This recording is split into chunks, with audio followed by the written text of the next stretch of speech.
Jalan-jalan ke Pariaman, mampir sebentar membeli buncis. Assalamualaikum, Sister Villa sekalian.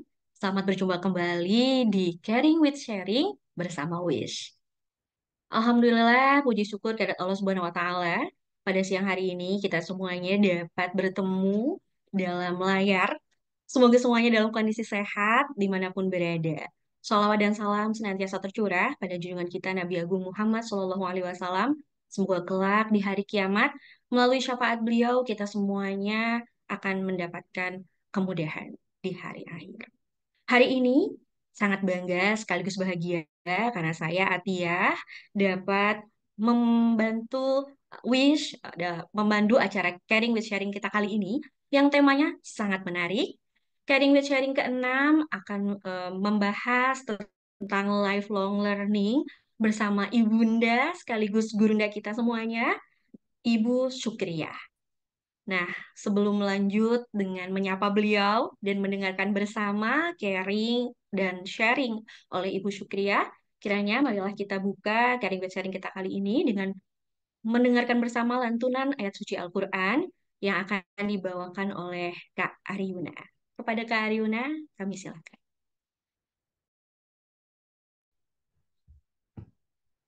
Baik, terima kasih. Assalamualaikum warahmatullahi wabarakatuh. Pada kesempatan kali ini, saya akan membacakan Al-Quran Surah Al-Isra ayat 18 sampai 23. A'udzu billahi minasy syaithanir rajim. Bismillahirrahmanirrahim. Man kana yuridul ajilata ajjalna lahu fiha ma nasha'u liman nurid. Ma nasha'u liman nuridu thumma ja'alna lahu jahannama yaslaha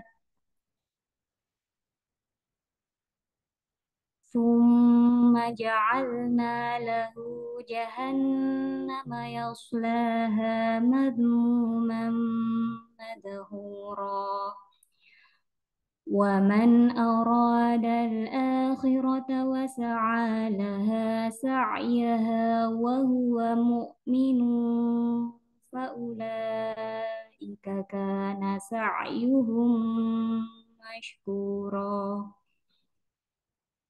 كلا نمد هؤلاء وهؤلاء من عطاء ربك وما كان عطاء ربك مخذورا وانظر كيف فضلنا بعضهم على بعض وللآخرة أكبر درجات وأكبر تفضيلا لا تجعل مع الله إلها آخر فتقعد مذموما مخذولا وقضى ربك ألا تعبدوا إلا إياه وبالوالدين إحسانا إما يبلغن عندك الكبر أحدهما أو كلاهما فلا تقل لهما أف ولا تنهرهما وقل لهما قولا كريما صدق الله العظيم. Aku berlindung kepada Allah dari godaan syaitan yang terkutuk. Dengan menyebut namamu ya Allah, yang maha pengasih lagi maha penyayang. Barang siapa menghendaki kehidupan sekarang duniawi, maka kami segerakan baginya di dunia ini apa yang kami kehendaki bagi orang yang kami kehendaki. Kemudian kami sediakan baginya di akhirat neraka jahanam. Dia akan memasukinya dalam keadaan tercela dan terusir. Dan barang siapa menghendaki kehidupan akhirat dan berusaha ke arah itu dengan sungguh-sungguh, sedangkan dia beriman, maka mereka itulah orang yang usahanya dibalas dengan baik. Kepada masing-masing golongan, baik golongan ini yang menginginkan dunia maupun golongan itu yang menginginkan akhirat, kami berikan bantuan dari kemurahan Tuhanmu, dan kemurahan Tuhanmu tidak dapat dihalangi. Perhatikanlah bagaimana kami melebihkan sebagian mereka atas sebagian yang lain, dan kehidupan akhirat lebih tinggi derajatnya dan lebih besar keutamaannya. Janganlah engkau mengadakan Tuhan yang lain di samping Allah, nanti engkau menjadi tercela dan terhina. Dan Tuhanmu telah memerintahkan agar kamu jangan menyembah selain Dia, dan hendaklah berbuat baik kepada ibu bapa. Jika salah seorang di antara keduanya atau kedua-duanya sampai berusia lanjut dalam pemeliharaanmu, maka jangan sekali-kali engkau mengatakan kepada keduanya perkataan "ah", dan janganlah engkau membentak keduanya, dan ucapanlah kepada keduanya perkataan yang baik. Maha benar Allah atas segala firman-Nya. Wassalamualaikum warahmatullahi wabarakatuh. Waalaikumsalam warahmatullahi wabarakatuh. Jazakillah Kak Ariyuna yang sudah melantunkan ayat suci Al-Quran. Semoga yang membaca maupun yang mendengarkan mendapatkan berkah, termasuk keberkahan untuk majelis kita pada siang hari ini. Untuk selanjutnya, izinkan saya terlebih dahulu menyapa Ibu Syukriah yang sudah hadir bersama kita. Assalamualaikum Ibu. Waalaikumsalam Mbak Tia. Terima Suaranya kasih Ibu. jelas, suaranya Alhamdulillah jelas ya. jelas, jelas sekali Ibu. Baik, sepertinya teman-teman sebenarnya sudah tidak sabar untuk mendengarkan Caring with Sharing bersama Ibu. Namun izinkan kami terlebih dahulu untuk memperkenalkan profil singkat Ibu kepada rekan-rekan semuanya yang hadir pada siang hari ini. Ibu Syukriah saat ini adalah Kepala Kantor Wilayah Direktorat Jenderal Perbendaharaan Provinsi Sumatera Barat. Kemudian menyelesaikan pendidikan sarjana sampai doktor di bidang hukum ya Bu, Masya Allah. Dan penghargaan selama beliau mengabdi kurang lebih dari sudah lebih dari 25 tahun ya Bu di Kementerian Keuangan. Jadi kita sangat menanti sharing dari Ibu karena beliau penghargaannya luar biasa banyak. termasuk piagam penghargaan sebagai pelopor perubahan pembangunan zona integritas menuju wilayah birokrasi bersih melayani itu hampir di setiap tahun ya Bu, dari 2019 sampai 2023 juga banyak penghargaan lain yang saya merasa kalau jadi pegawainya Ibu gitu. Wah, dapat kepala kantor Ibu pasti langsung tenang karena pasti Ibu akan melakukan perubahan dan perbaikan di kantor dimanapun Ibu berada. Dan tanpa berpanjang kata, kami silakan kepada Ibu untuk membawakan sharing pada siang hari ini. Silakan Ibu. Makasih Mbak Atia. Bismillahirrahmanirrahim. Assalamualaikum warahmatullahi wabarakatuh. Tentunya dari kita bangun pagi tadi ya, tidak berhenti kita memanjatkan puji dan syukur kepada Allah Subhanahu wa taala karena sampai detik ini bertemu dengan Wis, kita semua masih diberikan oleh Allah kesempatan, nikmat iman. Tentunya ini tidak lepas dari kasih sayang Allah. Terus terang hadir di WIS, saya surprise Mbak Atia, karena ini baru pertama saya berkenalan dengan WIS. Berarti saya nggak update nih Mbak Atia, gitu ya. Ketika dikasih tahu pas hari Senin siang, saya iakan aja langsung tanpa saya tahu WIS. Kebayang saya majelis muslimah di Sumatera Barat. Itu saya bilang, oh berarti sama kayak Aceh udah punya, saya senang. Pas hari Selasa minta ininya baru ada suratnya, oh ternyata WIS itu Kementerian Keuangan punya. Tentu kesempatan ini menjadi sesuatu kesempatan yang berharga untuk bisa berbagi. Karena judulnya lifelong learning, kemudian sharing, saya waktu itu apa ya bahan yang mau dicerita. Mungkin supaya nggak salah-salah sharing, saya ambil saja apa yang saya lalui gitu ya. Mudah-mudahan sedikit yang saya punya ini bisa teman-teman ambil manfaatnya, dan tentunya kalau tujuannya tadi untuk memotivasi, menginspirasi, saya berharap pertemuan singkat ke depan benar-benar menjadi pertemuan yang Allah ridho dan bermanfaat bagi kita semua. Teman-teman, kalau dilihat gitu ya, saya tadi berarti kalau untuk memotivasi bagaimana pengembangan personality, saya ambil tentang pendidikan saja deh. Bagaimana perjuangan untuk belajar ini. Jadi disampaikan saya sampai alhamdulillah ke tingkat doktoral. Itu mudah mungkin sekarang melihatnya atau mengucapkannya gitu ya teman-teman. Next. Saya pengen mungkin lebih kurang 15 menit saja kita cerita, mudah-mudahan bisa, dan lebih banyak nanti teman-teman kita diskusi.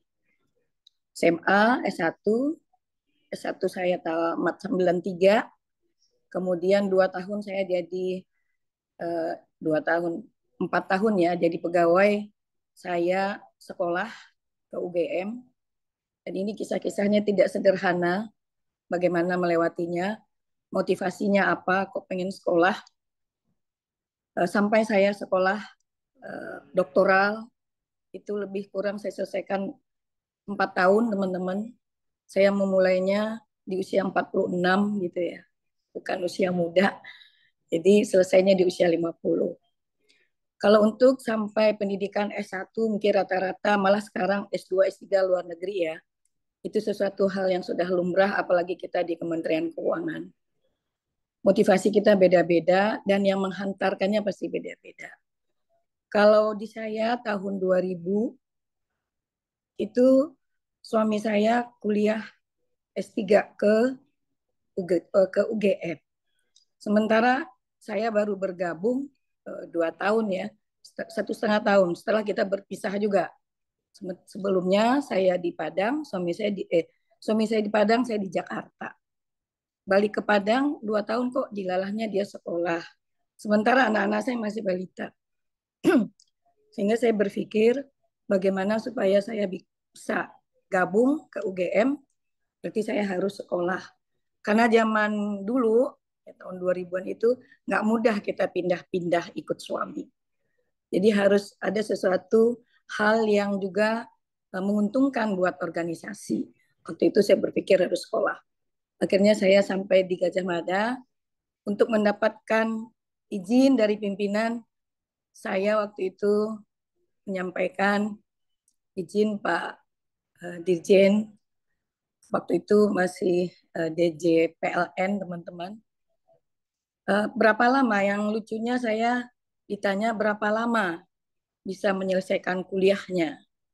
Karena waktu itu sangat jarang sekali ya, apalagi ini antar pulau, antar kanwil kita minta izinnya ke kantor pusat untuk sekolah. Zaman itu hal baru lah, termasuk hal baru. Ketika ditanya 2 tahun, berapa lama mau kuliah di sana, izinnya berapa lama, saya jawabnya S2 itu kan 2 tahun ya 2 tahun gitu. Tetapi setelah saya masuk kampus, ternyata belum ada orang selesai 2 tahun. Jadi waktu itu saya berpikir apa yang harus saya lakukan. Saya udah kadung janji dengan Pak Dirjen sekolahnya 2 tahun. Berarti saya harus membuktikan bahwa saya nggak ngomong asal saat itu. Padahal memang waktu itu terbatas sekali kemampuan untuk menjawab dengan benar. Tapi saya terima keadaan itu sebagai sesuatu rezeki dari Allah yang mengatur saya, yang mengkondisikan saya, yang membuat saya menjawab seperti itu ketika ditanya.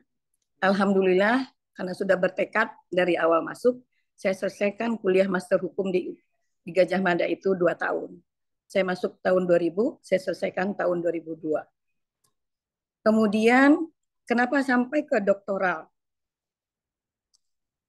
Tahun 2002, itu saya kembali ke Padang. Waktu itu memang karena masih sedikit yang master, tahun 2000 itu khususnya mungkin di DJPLN, saya ditawarin menjabat struktural eselon 4 di Pulau Jawa. Terus terang waktu itu memang nggak kepikir sedikit pun untuk berkarir. Karena sekolah awalnya hanya ingin dekat dengan suami, anak-anak bisa bersama dengan ayahnya. Ketika ditawarkan untuk itu, dengan halus saya menyampaikan, Pak, anak saya masih balita, saya pengen berkumpul dengan keluarga. Saya kembali ke Padang, saya lalui semuanya. Waktu itu statusnya masih pelaksana, teman-teman. Balik ke kantor, waktu itu juga balik ke kantor, S2 baru kita, pelaksana. Waktu itu saya menerima, menyandang gelas master itu sebagai sesuatu bukan yang nggak ada apa-apanya gitu. Kita juga pelaksana, sehingga pekerjaan apapun nggak pernah saya tolak. Nggak pernah saya tolak.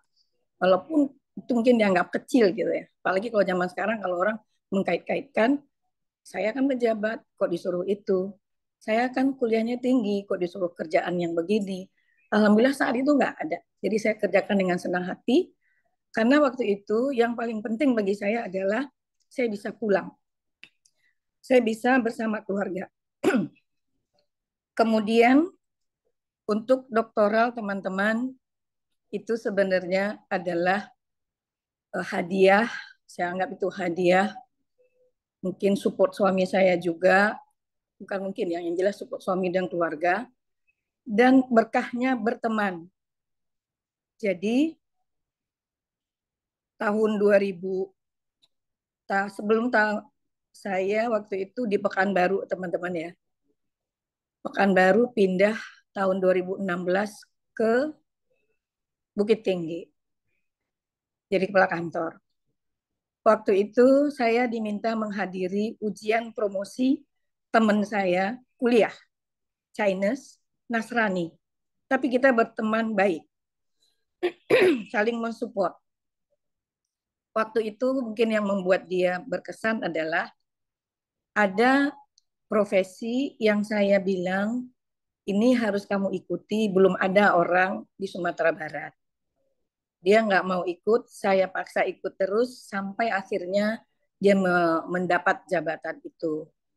Nah, mungkin itu juga yang membuat hubungan silaturahmi kita terus terjalin, sehingga waktu dia promosi itu, ketika kita lagi istirahat jeda dengan satu angkatan, dia celetuk, Sukriah ini kerjanya hanya suruh-suruh orang sekolah, dia sendirinya nggak sekolah. Memang salah satu kesenangan saya adalah melihat orang sukses itu kayaknya luar biasa ya. Apalagi kalau kita bisa kasih tahu dia itu punya potensi yang luar biasa. Tetapi ketika diingatkan itu saya jadi sadar, oh iya ya, berarti itu nggak bisa ngomong kalau kita sendiri juga tidak mengerjakan. Nah itu salah satu motivasi saya ambil doktoral di samping di internal keluarga. Dorongan yang paling besar yaitu suami saya adalah seorang dosen, kemudian pendidikan S3-nya, PSG-nya waktu itu sudah selesai 2011. Saya sudah bilang, kenapa tidak ambil untuk profesor? Dia katakan cukup sajalah. Tapi saya tahu bahwa dunia pendidikan tidak cukup sampai S3. Jadi saya bilang, kayaknya saya harus sekolah dan saya tidak mau kita dalam satu level pendidikan. Saya harap setelah saya doktor, sambil saya meraih doktor, Abang juga siapkan untuk profesornya. Jadi itu dua motivasi kuat. Terus yang ketiga motivasinya adalah saya sampaikan ke anak-anak saya ketika saya mau sekolah, Umi izin mau sekolah, mungkin nanti dengan sekolah sambil bekerja, perhatian kepada keluarga mungkin menjadi berkurang, tapi insya Allah Umi berusaha untuk menyeimbangkannya.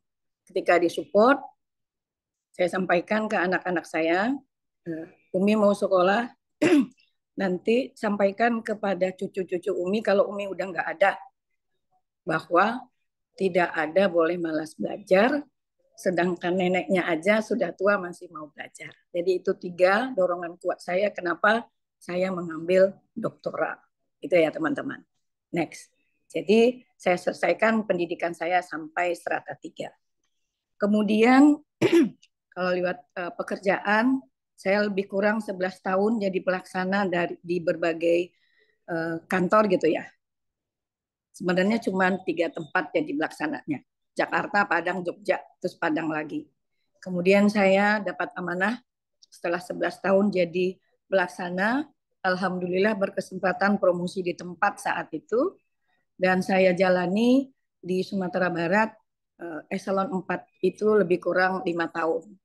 Kemudian saya dipercaya untuk promosi eselon 3 ke Pekanbaru.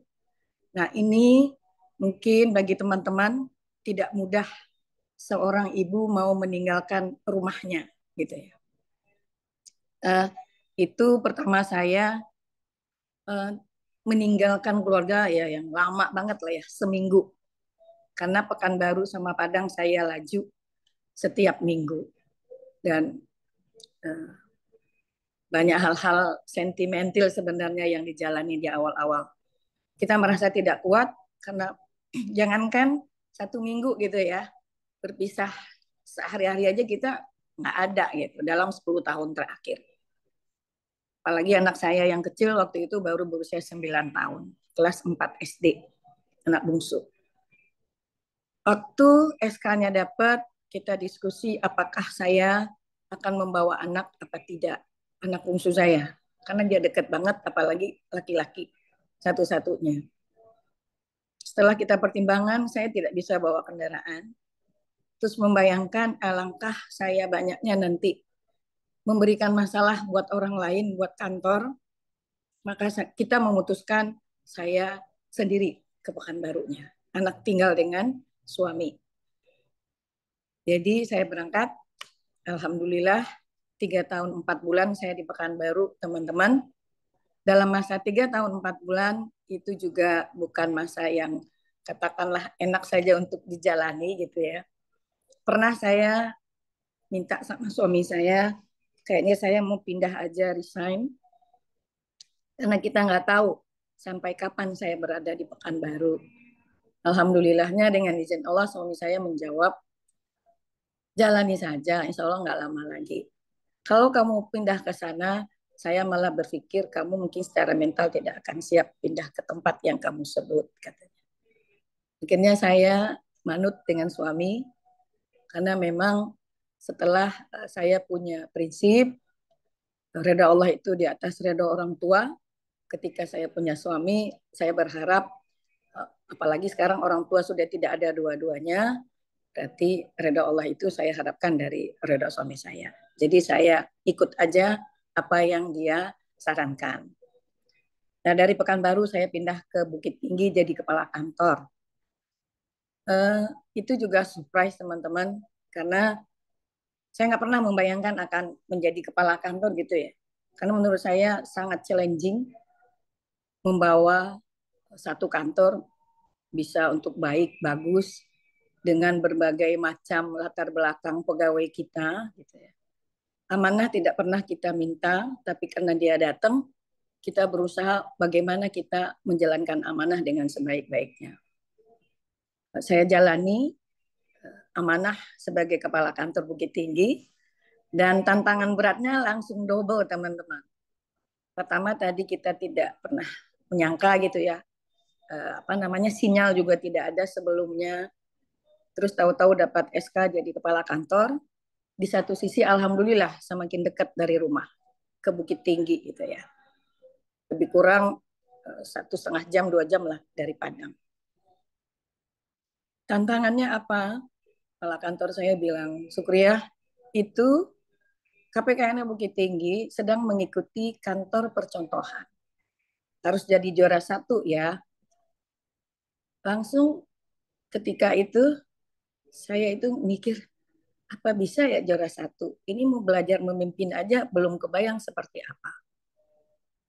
Kemudian dia tanya, nanti kamu Padang Bukit Tinggi dilaju tidak? Gitu ya.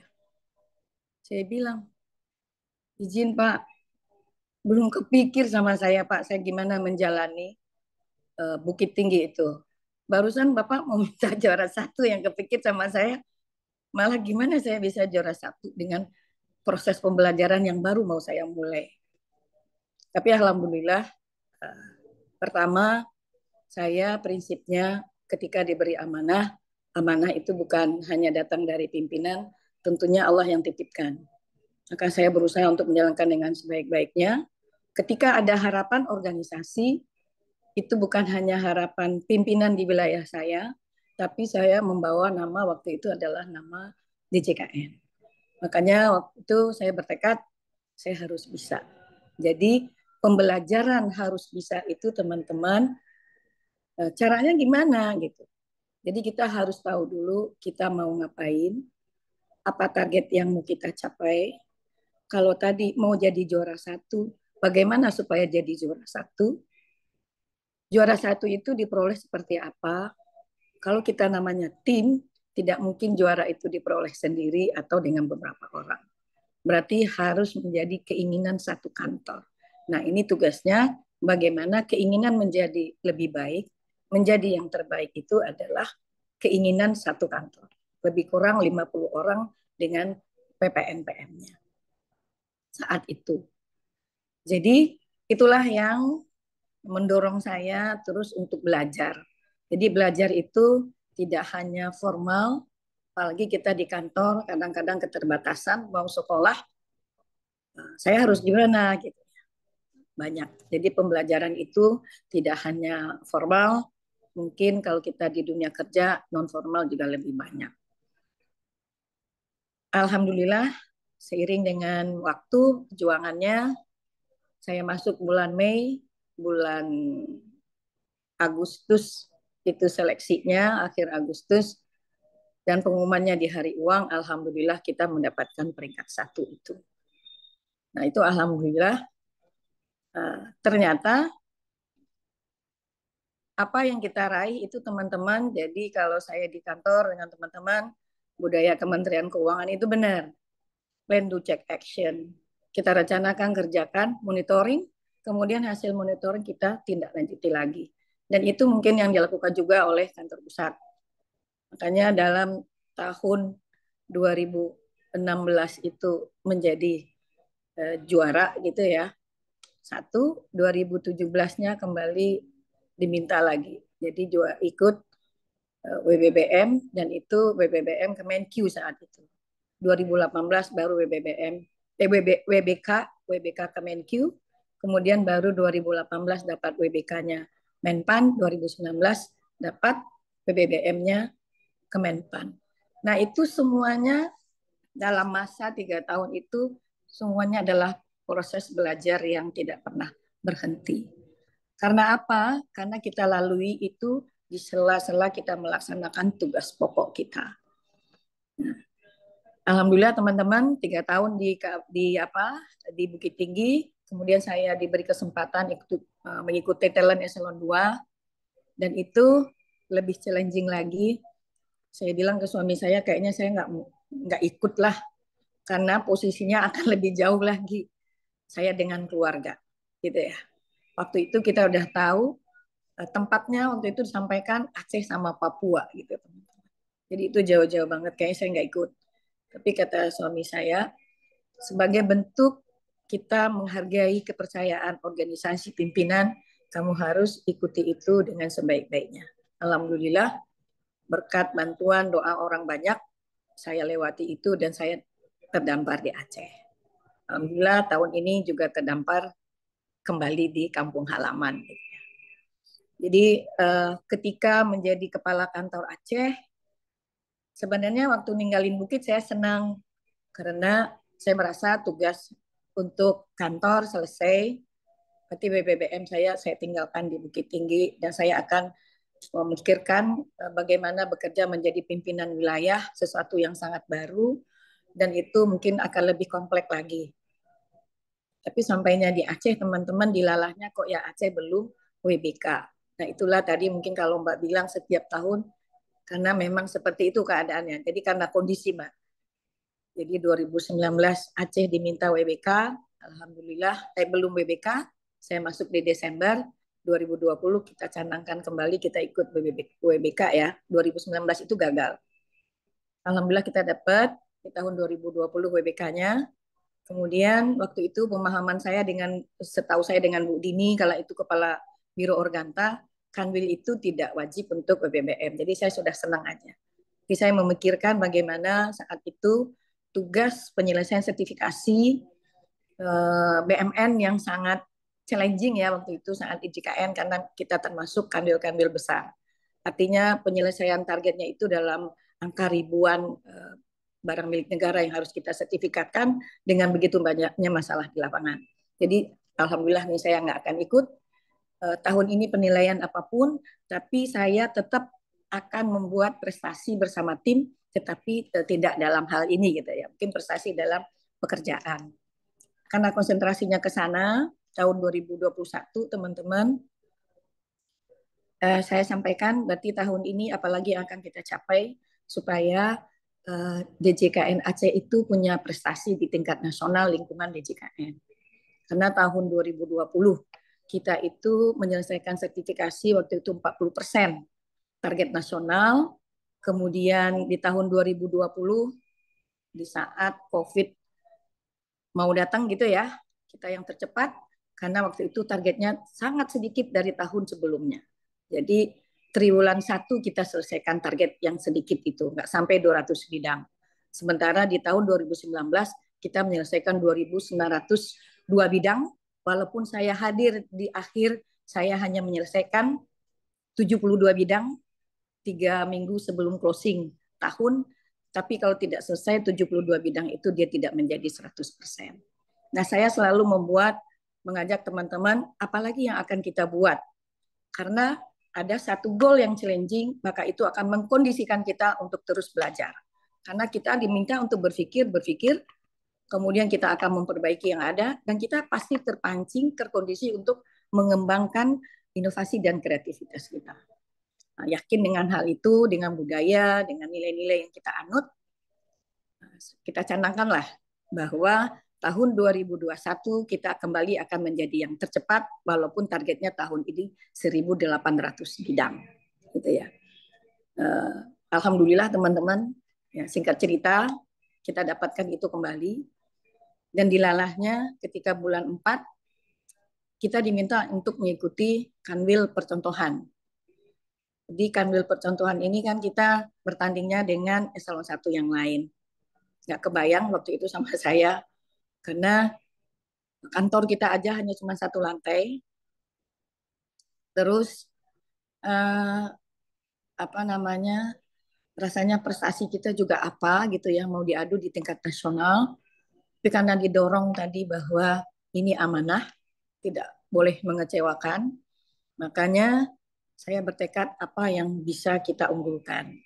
Waktu itu kita melihat apa yang belum orang lain buat misalnya gitu ya. Bikin mungkin di lingkungan DJKN. Termasuk bagaimana cepatnya kita merespon kebijakan-kebijakan pusat yang mau kita sampaikan bahwa kami di sini adalah insan-insan Kemenkyu di ujung negeri yang ingin berkontribusi lebih, yang adaptif dengan perubahan-perubahan. Jadi apapun pekerjaan yang diberikan, insya Allah tidak kecewa dengan kami. Jadi itu modalnya. Di sini kebetulan lagi azan gitu ya. Boleh kita 1 menit kali ya Mbak Atiah ya. Siap, Ibu. Oke.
Baik, kita lanjutkan. Jadi singkat cerita, alhamdulillah yang kita rencanakan dapat gitu ya. Apa yang kita rencanakan karena kita kawal, alhamdulillah tetap berprestasi di setiap tahun itu. Ada saja yang kita bersama tim bisa banggakan untuk menjadi evaluasi lagi buat tahun berikutnya. Akhirnya saya kembali diberikan kesempatan oleh pimpinan. Saya sangat bersyukur, sangat berterima kasih kepada kebijakan pimpinan. Saya diizinkan untuk pulang, mungkin juga nggak lama gitu ya. Syukur-syukur juga dikasih lama gitu. Alhamdulillah sekarang saya di DJPB, crash function, dan ini bukti lagi bahwa untuk pekerjaan, menjalankan tugas, saya tetap harus belajar. Jadi memang harus belajar terus teman-teman. Nah, ini kan yang kita sampaikan, pendidikan, pekerjaan, mungkin di slide berikutnya, itu memang semuanya masih kita lihat bagaimana kita menjalani kehidupan di dunia ya. Oke, next. Nah, bagaimana nih beradaptasi dengan transformasi digital supaya perempuan-perempuan bisa bertumbuh di era transformasi digital. Jadi sekarang yang harus kita lakukan adalah memanfaatkan kemajuan digital tadi. Jadi untuk menambah ilmu, bisa formal, non formal. Kapan saja, di mana saja. Tinggal kita mau apa tidak mau. Ya, ikut diklat Kemenkyu. PJJ banyak, KLCJ juga dibuka, ada yang mandatori, ada yang bebas, umum terbuka. Itu salah satu mungkin yang paling dekat. Bagaimana kita memanfaatkan kemajuan digital untuk menambah ilmu dan peningkatan kapasitas diri kita. Kemudian yang kedua, ini mungkin kalau yang hadir sekarang lebih kurang 44 orang, mungkin ini udah canggih-canggih semua gitu ya. Kenapa saya masukkan ini? Kadang-kadang untuk beradaptasi dengan era digital, apalagi sekarang bertransformasi, kita jadikan alasan kita nggak bisa, kita udah nggak mampu, gitu. Udah nggak bisa lagi. Terus kita nanti akan merepotkan orang lain. Penyelesaian pekerjaan akan bergantung kepada orang lain. Ini menurut saya jangan sampai menjadi pilihan. Kita harus berusaha untuk bisa. Dan usaha kita itu bisa orang akui.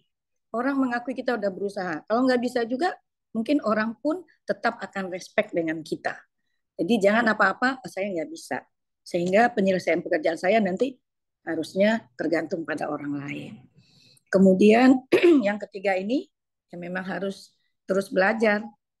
Misalnya ya, di Nadin kita itu kan banyak tuh ya. Buka Nadin, oh ada seminar ini, seminar ini. COVID salah satu hikmah yang saya terima gitu ya untuk proses belajar. Kita dulu dipaksa kadang 2-3 Zoom dibuka gitu.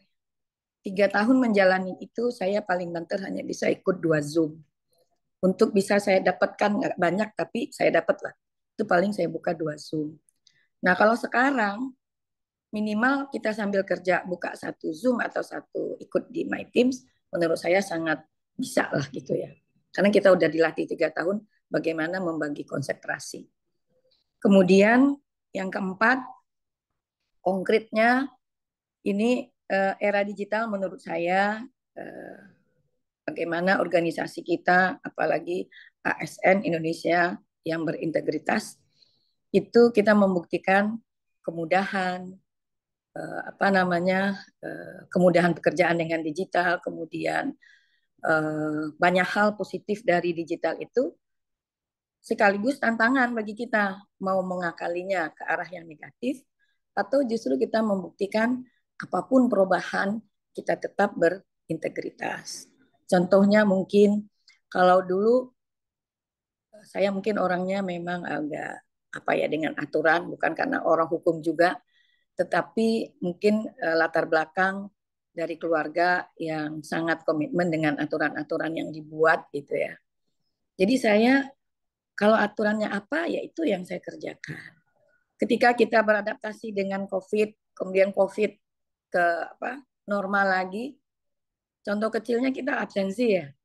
Yang namanya absen kalau kita dari rumah atau kita bekerja di kantor ya, kalau dari rumah WFH ya dari rumah lah absennya. Aturannya begitu. Kalau dari kantor ya dari kantor lah. Dan itu memang terbukti saking sulitnya kita untuk melatih mental kita ini, akhirnya dibikin area absen ya, area absen.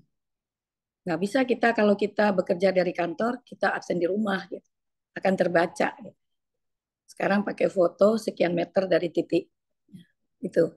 Jadi kalau dulu tuh kan bisa kita bohongin aja. Nah ini contoh kecil yang kita hadapin sehari-hari. Dalam konkret besarnya, mungkin banyak teman-teman nanti bisa kita diskusi hal-hal apa di era digital yang juga menjadi satu wadah, tapi dua hal kita untuk ujian dan juga sekaligus pembuktian kita orang yang berintegritas. Terakhir, teman-teman, kalau bisa kita rangkum, next,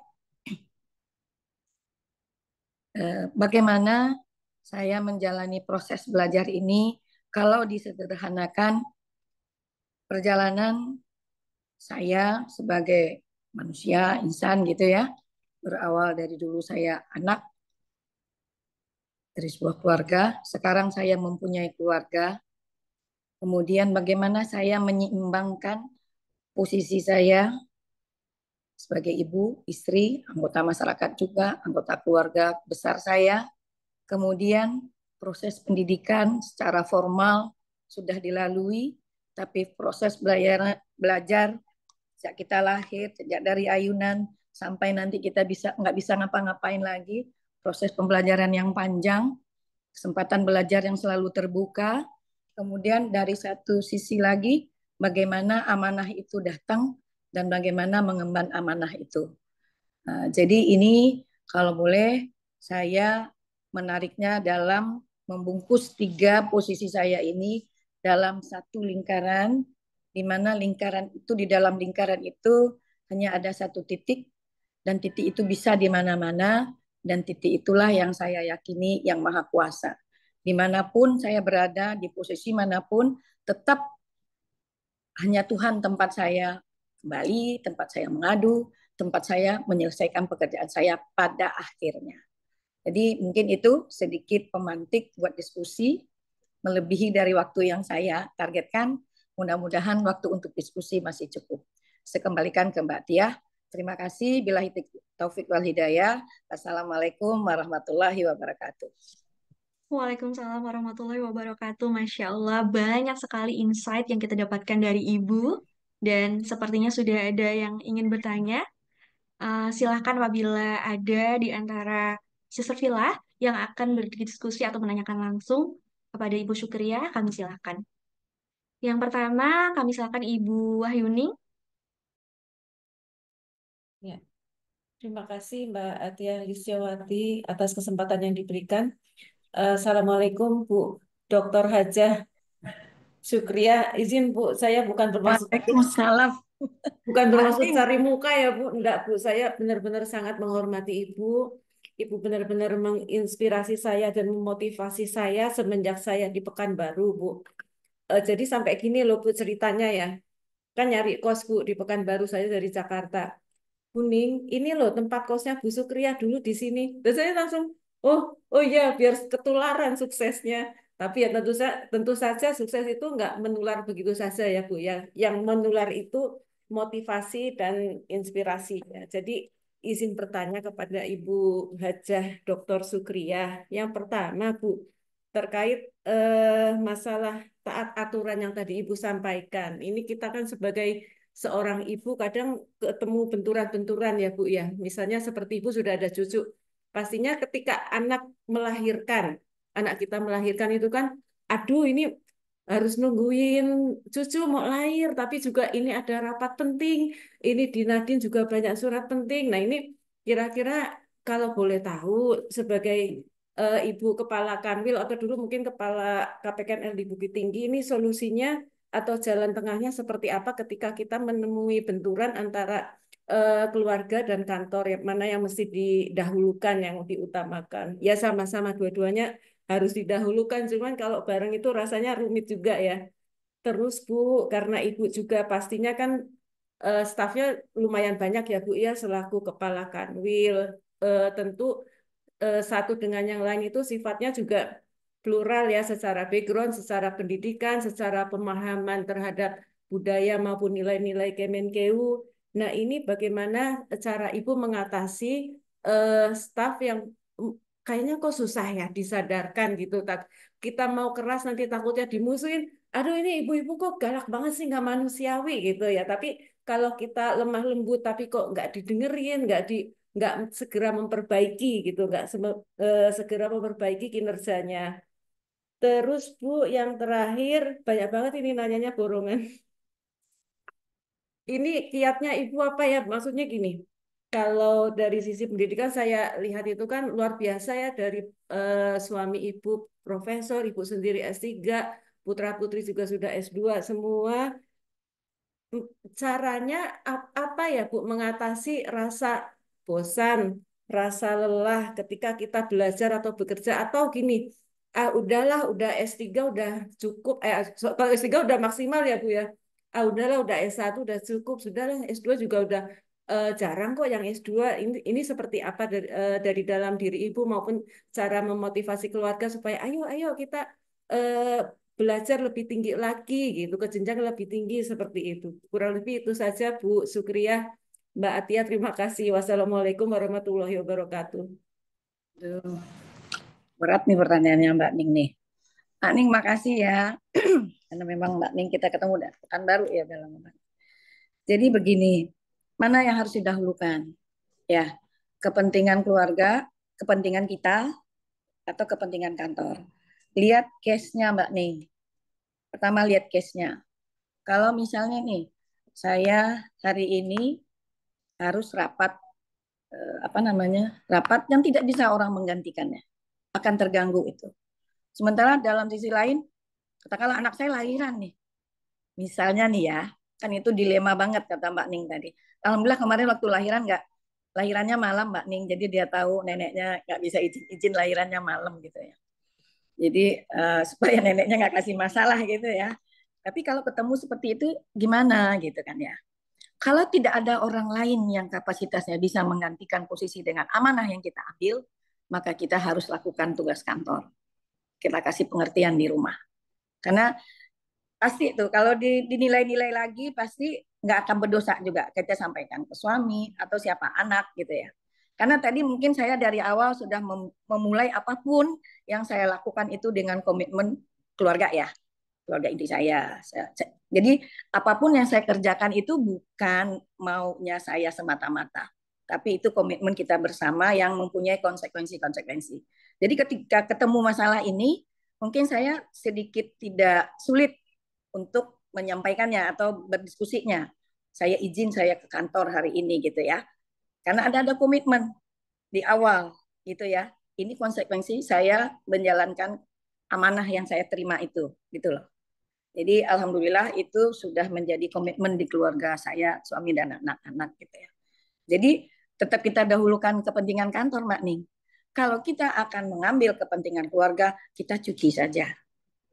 Ada mekanismenya. Memang nggak terelakkan lagi. Saya harus hadir. Jadi jangan disambi-sambi tuh biasain gitu ya. Cuti setengah hari aja kita bisa kan? Kenapa ada kebijakan cuti setengah hari? Jadi saya juga orangnya suka menganalisa kenapa sih aturan ini keluar gitu ya. Kenapa harus ada setengah hari? Oh ya orang butuhnya setengah hari nggak butuh sehari. Misalnya ngurusin anak sakit, ngantar ke dokter, mau berangkat pagi-pagi, tahu anaknya demam, kan nggak mungkin tuh kita ke kantor, pasti kita ke dokter. Nggak mungkin saya absen dari rumah, ceklik, tuh saya nggak hadir. Padahal tugas saya juga ada yang harus saya selesaikan. Nah itu kan dilema bagi pimpinan saya kan. Mau dikasihkan orang lain, oh dia jatuh statusnya ngantor, oh anaknya sakit. Jadi saya berusaha seperti itu. Jadi saya cuti aja setengah hari atau cuti 1 hari. Ya kalau kita udah cuti kan itu hak. Nggak akan ada orang yang komplain. Apalagi dengan alasan yang semua orang pasti tidak akan menggugatnya gitu kan ya. Pasti nggak akan membantah. Jadi lihat masalah seperti apa gitu ya. Kemudian mengatasi apa namanya beragamnya kita. Ya, beragamnya kita. Ini memang saya juga anak paling besar di keluarga besar, cucu paling besar.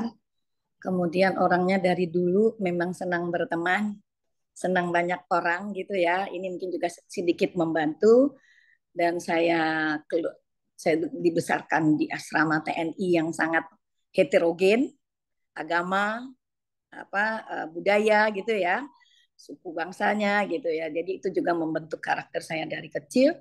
Jadi saya terbiasa dengan banyak yang heterogen itu. Jadi mungkin toleransi memahami itu sudah udah klimaksnya lah di saat diberikan jabatan. Tapi itu menurut saya proses ketika ini mungkin di lingkungan kecil ya.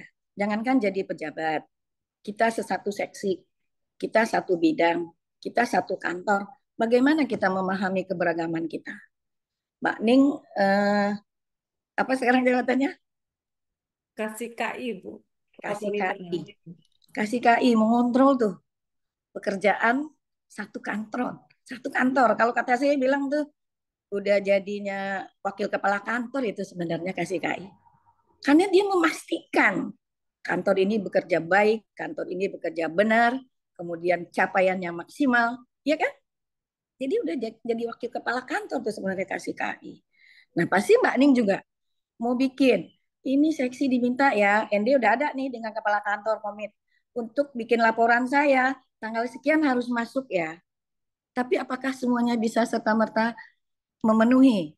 Pasti beragam lagi prosesnya, ya kan? Nah itu kan pasti Mbak Ning, saya juga nggak mau nih kerjaan saya nggak beres. Berarti Mbak Ning akan melakukan pendekatan.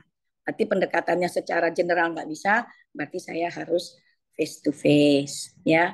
Jadi tidak hanya dengan kasih-kasih, tapi tidak menutup kemungkinan dengan pelaksana, karena pelaksana yang ngerjain, ya. Nah, kasih mengkoordinir. Jadi memang pengalaman saya untuk merasakan bahwa kantor itu menjadi rumah kedua, ya. Jadi ada keinginan kantor saya itu adalah rumah kedua saya, gitu loh. Jadi karena itu saya nyaman di rumah saya. Setelah saya nyaman, saya ingin anak-anak saya, keluarga saya itu nyaman juga. Jadi berusaha tahu mereka itu seperti apa, maunya apa gitu ya, cita-citanya apa, keinginannya apa. Nah setelah tahu, kita berusaha, jadi kita mikir, nah ini memang proses pembelajaran yang termasuk tidak pernah berhenti tuh. Ya kan pasti ketemu masalah selalu. Jadi saya untuk mengatasinya, saya berusaha untuk tahu personal satu-satu, termasuk PPNPM-nya. Dalam waktu yang terbatas, kemampuan saya yang juga terbatas, tapi ada keinginan itu. Nah, jadi minimal saya sudah punya potret satu-satu, anak-anak saya seperti apa. Gitu ya. Kemudian kiat nih. Alhamdulillahnya Mbak Ning, kenapa itu? Pertama saya nggak mau sampaikan itu ya, tapi karena ini menjadi motivasi, ya saya sampaikanlah.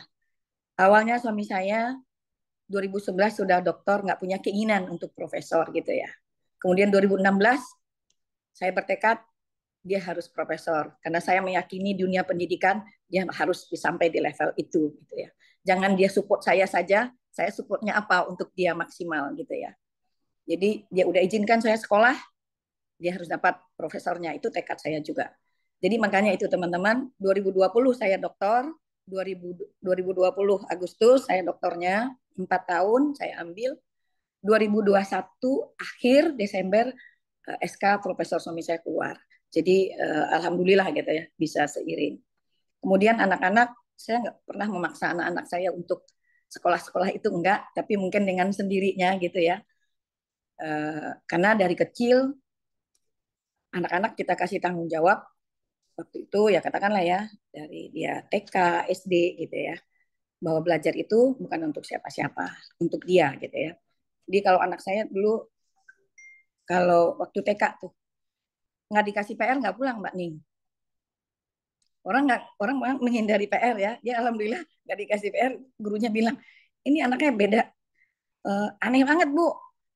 Rewel mintain PR katanya. Padahal ini udah orang bubaran sekolah. Jadi itu mungkin yang membuat mungkin kita kasih sebenarnya tanggung jawab dari kecil ya. Terus kita ibu-ibu yang berkarir, anak-anak kita juga harus kita kasih pemahaman bahwa tugas ideal seorang ibu ya ideal yang normatif. Kalau dia baca buku, dia baca literasi, seorang ibu tuh ternyata harus begini. Jadi kita dari kecil harus kasih tahu dia dari awal, dia tidak akan dapatkan seperti yang narasi itu. Itu dinarasikan ketika ibunya hanya di rumah. Kan nggak apple to apple ya. Narasi itu menceritakan seorang ibu rumah tangga di rumah, full, dia 100% untuk anak dan keluarganya, dengan Mbak Ning yang pagi-pagi subuh harus ke kantor, harus deadline, dan kan itu kan nggak sama. Jadi itu harus juga dia pahami. Tapi kita bikin komitmen, kita berharap satu saat dia tidak menyesal mengizinkan kita untuk bekerja, gitu ya. Nah, itu yang kita bikin komitmen. Walaupun nih saya mungkin enak banget ceritanya, padahal melaluinya berderai air mata juga nih rekan-rekan muslimah gitu ya. Jadi eh, dibawa sejak kecil dia tahu apa yang kita kerjakan, mengapa saya harus bekerja gitu ya. Saya pernah dikomplain, Mi nggak usah kerja. Pernah, anak saya masih TK ya. Orang-orang ditemanin ibunya di sekolah, saya juga mau. Saya alamin Bu Mbak Ning. Terus ya kan gini, kita butuh ini, uang ayah kan ada, nggak usah uang Umi. Nah, akhirnya beranjak waktu, anak saya yang satu ini juga, dia banyak komplainnya, akhirnya saya buka saja apa adanya. Uang Umi segini, uang ayah segini, pengeluaran saya 1, 2, 3. Itu SD terjadi Mbak Ning. Karena dia kritis. Sampai dia membandingkan, kok uang belanja teman saya itu 5 kali, ya 5 kali lebih besar dari belanja saya. Ayahnya hanya pekerjaannya ini, ibunya tidak bekerja, sementara Umi sama ayah bekerja. SD dia udah kritik saya seperti itu Mbak Ning. Gitu ya. Akhirnya oh mungkin memang di era ini anak harus tahu. Anak harus tahu, harus kita. Bukan berarti kita kasih beban, tapi minimal dia tahu posisi kita seperti ini, komitmen kita seperti ini. Ya akhirnya kita jelasin, dia baru menerima. Dan kalau saya, kalau Umi ada uang, selesaikan dulu ya yang kewajiban Umi itu. Jadi sampai seperti itu dia bisa kasih advice. Gitu Maning. Jadi kalau sekolah, alhamdulillah saya tidak terlalu sulit kali ya. Tapi tantangannya ini sekarang anak bungsu saya yang saya tinggalkan kelas 4 SD tadi. Sekarang semester 7. Kalau kakak-kakaknya S1-nya 3,5 tahun semua S1-nya. Termasuk yang dokter gitu ya. Yang ini saya berharap, tapi ya, karena saya nggak pernah mentarget-targetkan gitu ya. Jadi ini saya berharap dia juga bisa selesai ya paling tidak lama-lama lah. Sekarang sedang menyusun skripsi di semester 7.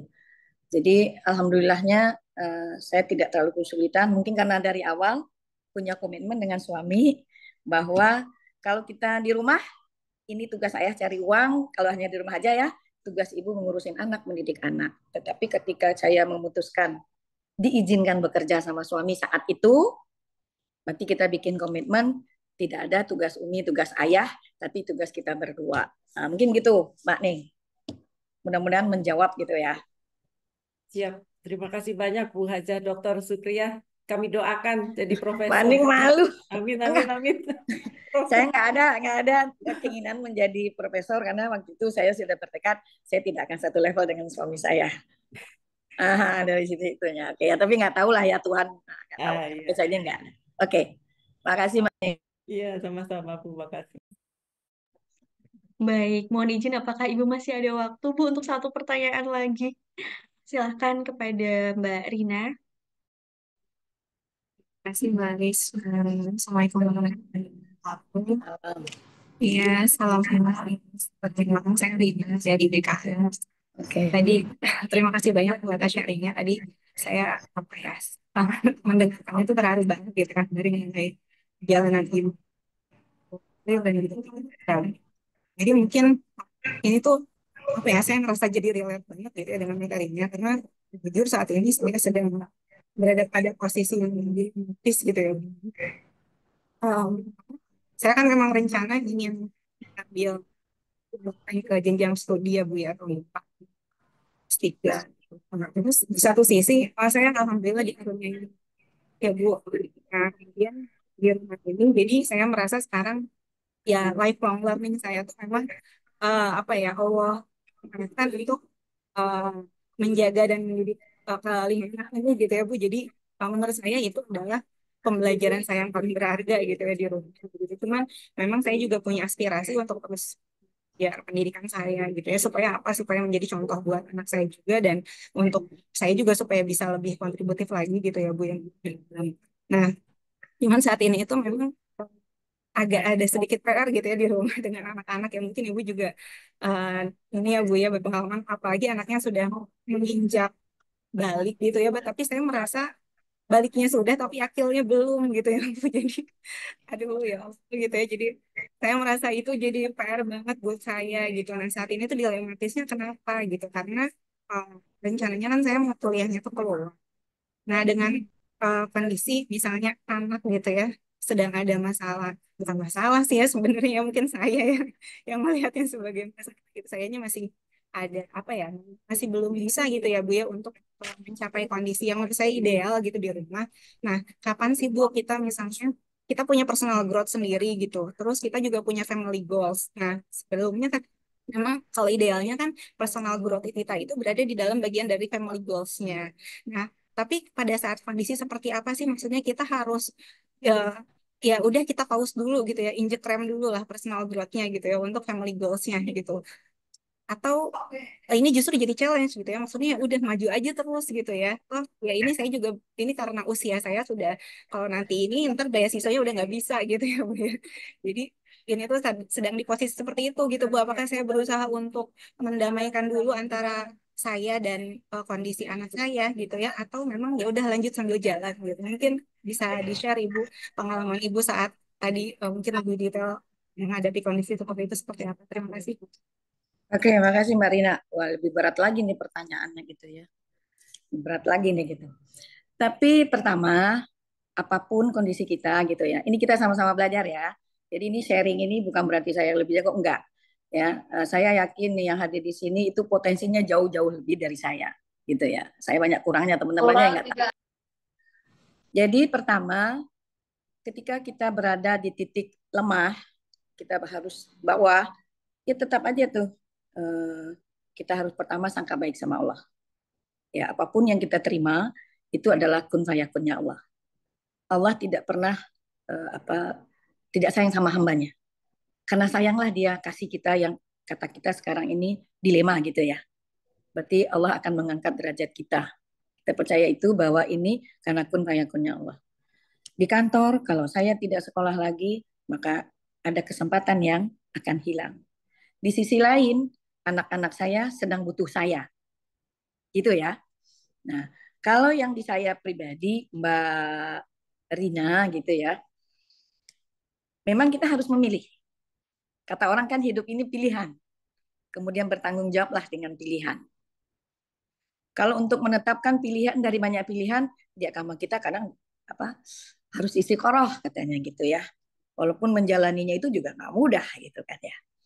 Nah, kalau pengalaman saya ketika saya bertemu seperti itu Mbak Dina, waktu itu ketika saya memilih saya tidak menjabat ketika saya ditawari jabatan. Waktu itu saya menganggap anak-anak saya masih butuh saya. Jadi memang saya nggak kepikiran karir tuh setelah selesai S2 gitu ya. Padahal itu kalau saya bilang iya, tempatnya itu ada dua malah. Ada di Jawa dan ada di Bukit Tinggi waktu itu. Dekat kan sebenarnya Padang Bukit Tinggi. Tapi anak saya masih balita gitu. Jadi saya nggak pede untuk ngambilnya. Jadi waktu itu saya mengambil prioritas keluarga. Anak saya masih balita. Kalau Mbak sekarang kan anaknya akil balik, udah akil, udah balik gitu ya, tapi belum akil gitu. Berapa orang anaknya Mbak? 5 Ibu. 5. Kaya banget, kaya banget. Uh, perempuannya berapa orang? Perempuannya 2, laki-lakinya 3 Ibu. Alhamdulillah. Jadi kalau boleh saran, selesaikan dulu anak-anak. Ya, kalau tadi kekhawatiran hanya tidak dapat beasiswa, tidak hanya beasiswa yang bisa sekolahkan saya S3. Tapi emang buat keluar negeri mungkin peluangnya agak susah ya. Karena kalau keluar negeri itu saya juga alami di lingkungan keluarga besar saya. Dulu saya pernah janjikan ke anak saya mau S2 itu keluar negeri. Tapi ternyata kata adik saya, nggak akan cukup uang kamu sekolahkan anak kamu ke luar negeri. Katanya gitu ya. Ya alhamdulillah anak saya akhirnya sekolah walaupun dalam negeri gitu ya. Jadi kalau Ini kesempatan untuk S3, hanya tinggal sekali lagi kesempatan yang beasiswa. Saya support sebenarnya untuk sekolah keluar. Muslimah-muslimah yang ambil sekolah keluar. Izin Bu, masih ada beberapa tahun sih. Kenapa Oh, saya memutuskan keluar? Karena kebetulan topik seperti yang akan saya itu tuh hanya ada di sana gitu Bu. oke. Udah, ya saya support ya. Mbaknya tetap istiqomah dengan niatnya tadi. Saya akan ambil doktoralnya di luar, ya, di luar. Tapi tetap dalam perencanaan. Sekarang prioritas saya adalah selesaikan dulu nih masalah anak-anak saya. Karena harta kita yang paling berharga ya anak-anak. Ya enggak? Doa anak yang soleh yang mau kita ambil, yang mau kita ini, itu ya, nggak ada yang lain. Ya, apalagi nih biasanya ukti-ukti sekarang nih anak-anaknya hafiz Quran. Nah, itu ya. Jadi nggak ada yang lain. Saya kalau kemana pergi, lagi saya cari tahu tuh ke sekolah, ke panti, kemana lah. Ada yang hafiz Quran nggak? Udah hafiz Quran itu udah hormat banget deh. Nggak ada yang lebih mulia dari penghafal Al-Quran kalau menurut ini di konsep saya ya. Profesor, doktor itu lewat. Jadi kalau Mbak Rina anaknya 5 bisa menjadi hafiz-hafizah gitu ya, itu lebih penting. Nah, saya yakin dua-duanya akan dapat. Yakin saya. Tapi dengan sungguh-sungguh nih Mbak Rina, apalagi kan memang BKF itu memang harus keluar lah. Saya sangat syukur. Ini apalagi nih muslimah yang lain gitu ya, ada 46, 45. Walaupun pekerjaan kita nggak berkaitan langsung dengan luar negeri, katakan. Kalau BKF kan udah otomatis ya. Tetaplah ingin sekolah ke luar negeri. Karena memang secara organisasi brandingnya masih itu gitu. Dengan mungkin dengan kita sekolah ke luar negeri, seorang muslimah, anaknya sukses, kemudian juga bisa menjadi orang yang diperhitungkan. Justru saya ini bagian dari jihad, mengangkat harkat agama Allah. Nah, gitu loh. Jadi saya dulu pernah cerita nih bahwa waktu kita berapa lagi nih? Dulu saya dilarang untuk mengambil Kemenkyu ini oleh paman saya. Dia bilang, kamu ke Jakarta, pagi pulang malam, pagi pulang malam. Kapan lagi kamu punya masyarakat? Kapan lagi kamu ikut majelis taklim? Kapan lagi kamu belajar? Dek gitu ya, umur kita waktu itu 26 tahun. Kita mau berangkat nih gitu kan. Dia kok bilangnya gini. Terus saya bilang, insya Allah Pak Tuo kita panggilnya, nanti akan saya pikirkan itu kewajiban saya untuk berjihad itu, kewajiban saya untuk belajar gitu. Jadi sampai sekarang untuk itu pun saya masih belajar Mbak Rina. Jadi mungkin berjihad, membela agama Allah itu tidak harus kita ke medan perang, tidak harus kita juga menyisikan waktu untuk di masjid saja. Mungkin saya berusaha nih ya, saya berusaha di dalam proses belajar bahwa cara saya bekerja mungkin itu juga bisa bagian jihad saya gitu ya. Jadi saya tidak, apapun yang saya lakukan, apapun yang saya perbuat, saya berusaha itu adalah bentuk jihad saya membela agama Allah. Artinya ketika ada orang mencerca agama saya dari tindakan someone gitu ya, somebody gitu ya, dia muslimah, dia muslim, tapi kok di pribadi dia agama Allah dijatuhkan, itu menurut saya jangan sampai terjadi di saya. Nah, kalau saya boleh menghimbau, mungkin jangan sampai terjadi di kita-kita yang hadir di sini. Ya karena kita nggak sempat lagi nih, udah memilih di sini. Nggak akan keluar insya Allah itu gitu ya. Jadi Mbak Rina ini jihadnya luar biasa nih. Anak 5, insya Allah soleh, solehah gitu ya.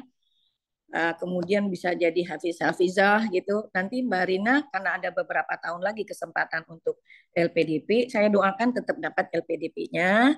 Anak persoalan internal juga selesai. Tugasnya sekarang adalah sangka baik sama Allah. Allah itu sesuai sangkaan hambanya.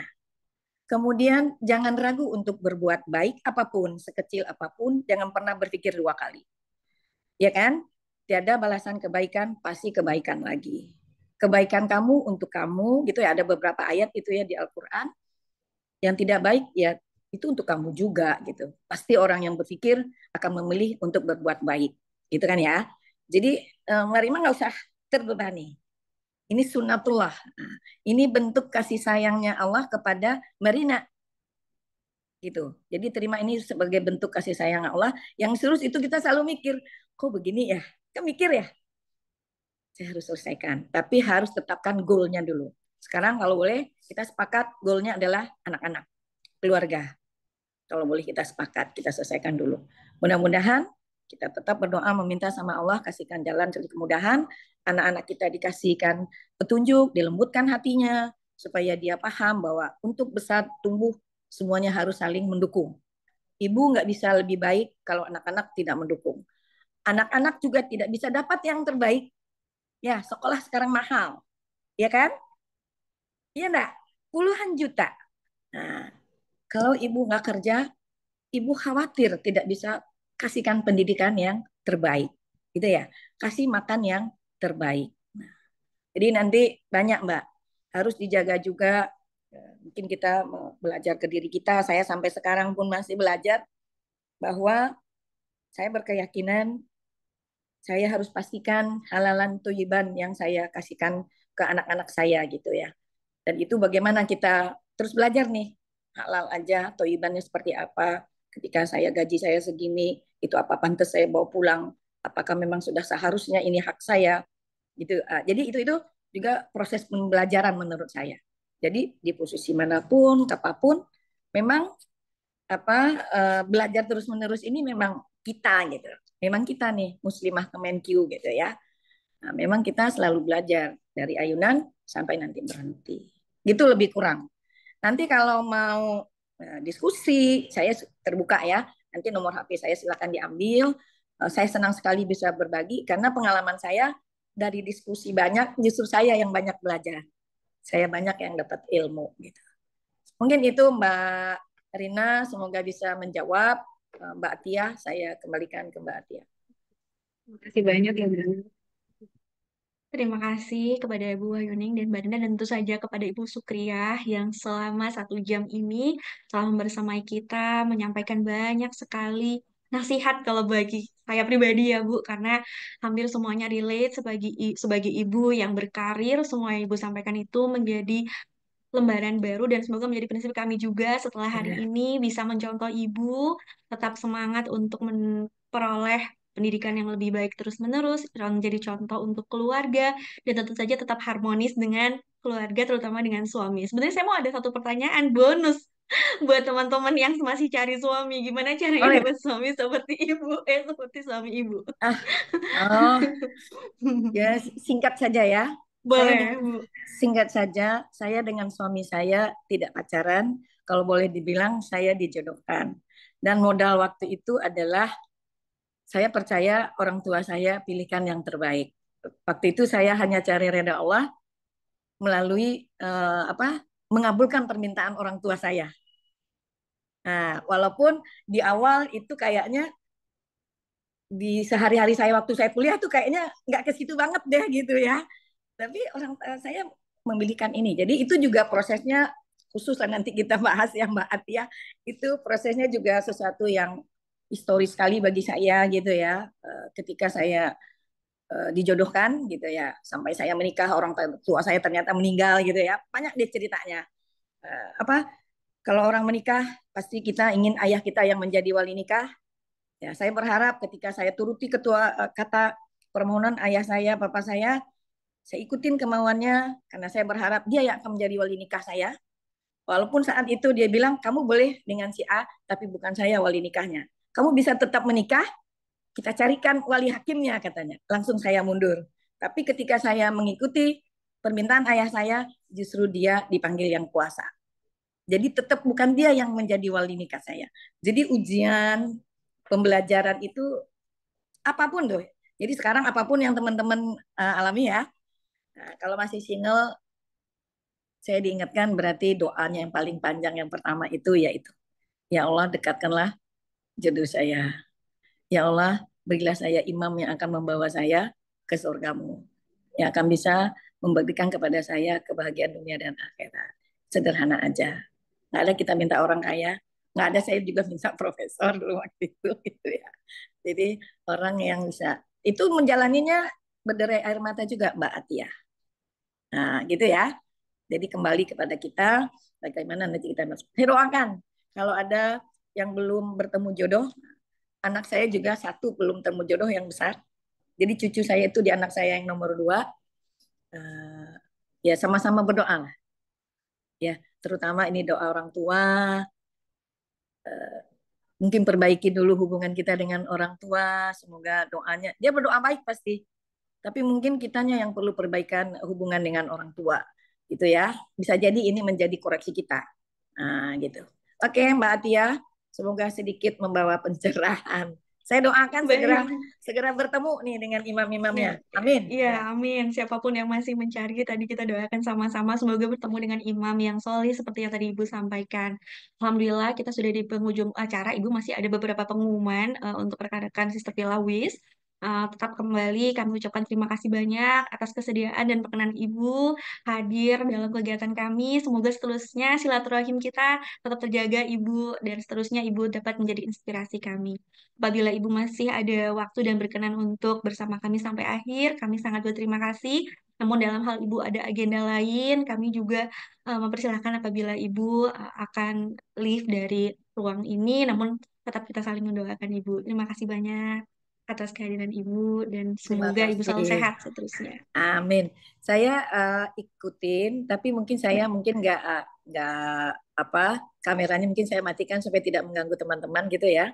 Karena saya baru mengenal Wis lebih jauh itu ya baru tadi pagi karena nggak dilalahnya itu memang jadwalnya itu padat banget pas masuk itu kan ya. Jadi saya ingin mengenal Wis lebih jauh. Saya sangat senang bahagia mendapat rezeki bisa hadir di tengah-tengah keluarga besar Wis. Jadi nanti saya ikutin apa Wis gitu ya biar saya tahu. Saya juga pengen dapat ilmunya gitu ya. Tapi saya izin off kamera. Baik, terima Ini kasih banyak. Alhamdulillah atas perkenan Ibu. Mohon izin selanjutnya kami akan mengumumkan. Boleh dibantu teman-teman panitia. Beberapa waktu lalu WIS menyelenggarakan kompetisi Ibu. Ini kompetisinya cukup challenging untuk para perempuan karena katanya akhir-akhir ini perempuan termasuk yang masih sedikit nih yang mengerti AI, tapi ternyata WIS membantu kita untuk belajar lebih jauh. Nah, kita akan mengumumkan, masih menunggu ini, tampilan peserta terbaik. Boleh dibantu, teman-teman. Semoga yang menang hari ini, yang sudah menunggu-menunggu pengumumannya, hadir ya bersama kita. Nah, ini dia peserta terbaik Accelerated AI Bootcamp. Selamat untuk Mbak Umi Kalsum dan juga Mbak Embun yang menjadi peserta terbaik dalam kegiatan ini.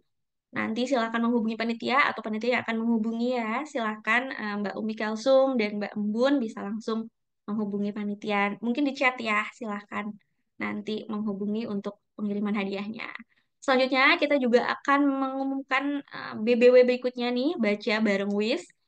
Nah, jangan sampai ketinggalan, 11 Oktober sampai dengan 3 November 2024, kita ada BBW ke-6 untuk tahun ini. Memoir fiksi, kisah perempuan yang inspirasi untuk tema bukunya. Nah, apa sih petunjuk temanya?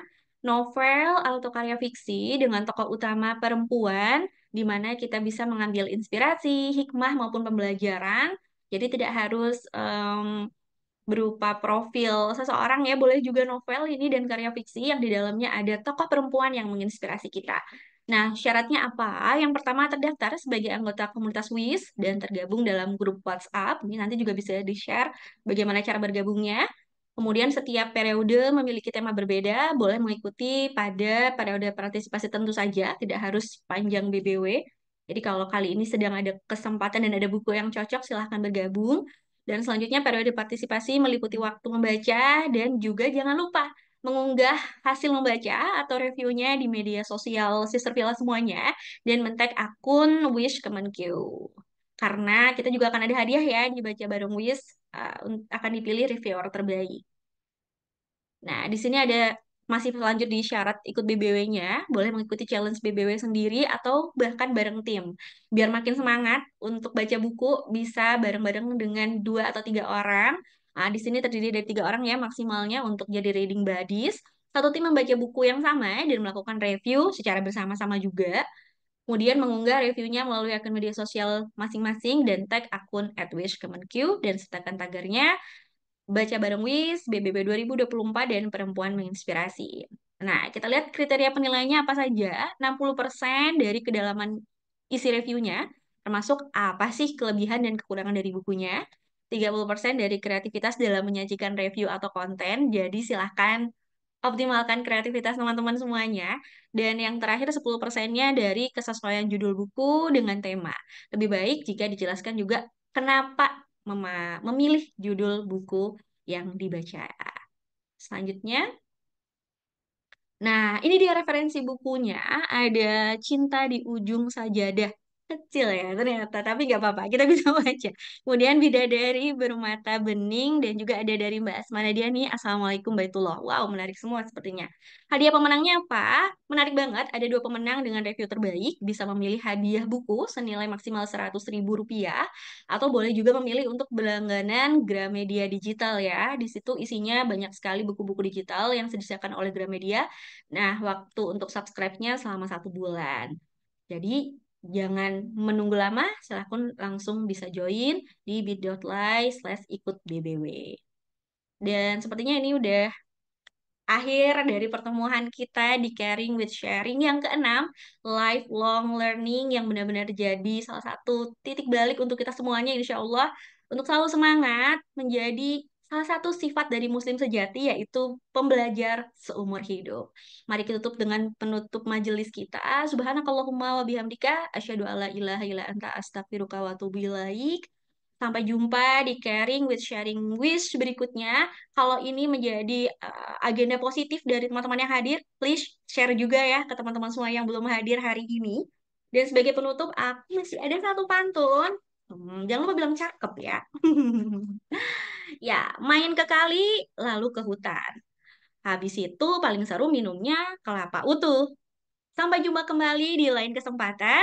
Wassalamualaikum warahmatullahi wabarakatuh. Terima kasih semuanya.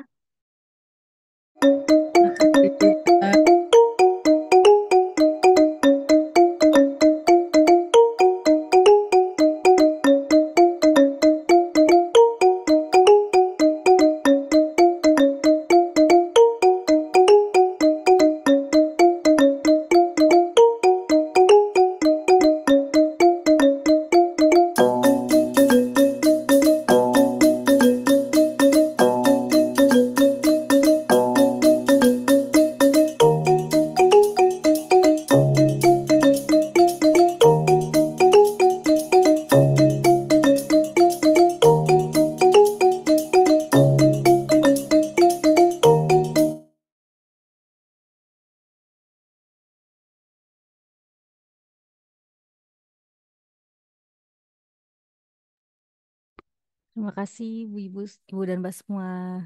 Izin and meeting. Sampai jumpa di kesempatan berikutnya.